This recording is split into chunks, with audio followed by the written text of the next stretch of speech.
Come on. Hi, my name's Barack Obama, and I'm Josh Earnest's understudy.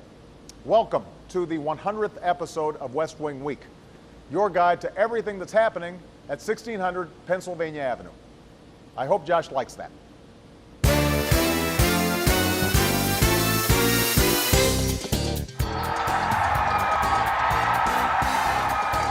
Not bad, Mr. President. I'll take it from here.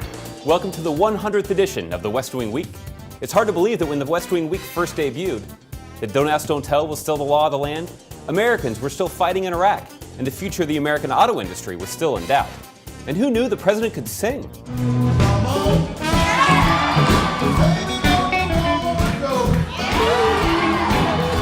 Whew! What a difference 694 days make.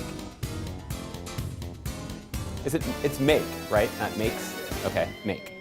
Okay. We've got a great West Wing Week for you this week. B.B. King is here. The Boeing Dreamliner. A speech about American energy. A payroll tax cut extension. And special musical guest, Keb Mo. Come on.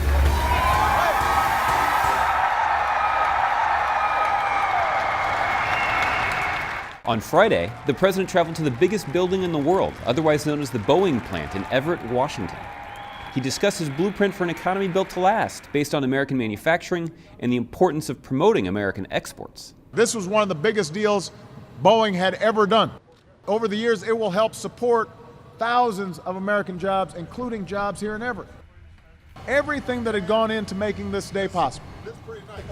All the challenges, all the setbacks. It's been a tremendous thousands of hours of brain power and manpower and woman power. You said you would do it, and you did. That's what we do as Americans. Meanwhile, the White House was honoring National Black History Month in the East Wing, with a visit from the North Carolina A&T University Choir.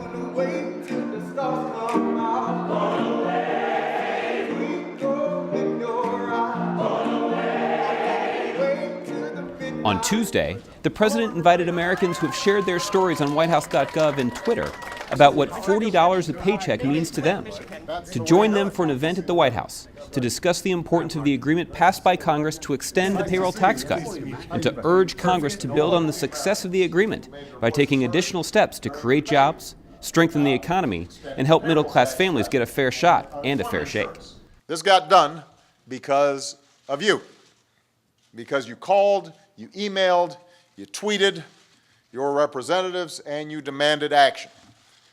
You made it clear that you wanted to see some common sense in Washington.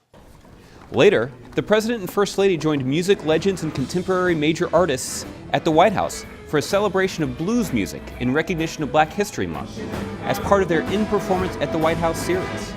One of the White House Blues All-Stars, Keb Mo, serenaded this year's special edition of the West Wing Week with an impromptu tribute. One more time. It ain't my thing, it's your thing, baby, it's our thing, right here on the West Wing. That was better. On Wednesday, the President and First Lady crossed the street to the National Mall for the groundbreaking of the Smithsonian National Museum of African American History and Culture. The museum is scheduled to open in 2015 and will be the only national museum devoted exclusively to the documentation of African American life, art, history, and culture. This day has been a long time coming. The idea for a museum dedicated to African Americans was first put forward by Black veterans of the Civil War. And years later, the call was picked up by members of the civil rights generation, by men and women who knew how to fight for what was right and strive for what is just. On Thursday, the president traveled to the University of Miami, where he toured the engineering department and spoke to the students and faculty about one of the pillars of last month's State of the Union address, American energy. And let me say for the 100th time,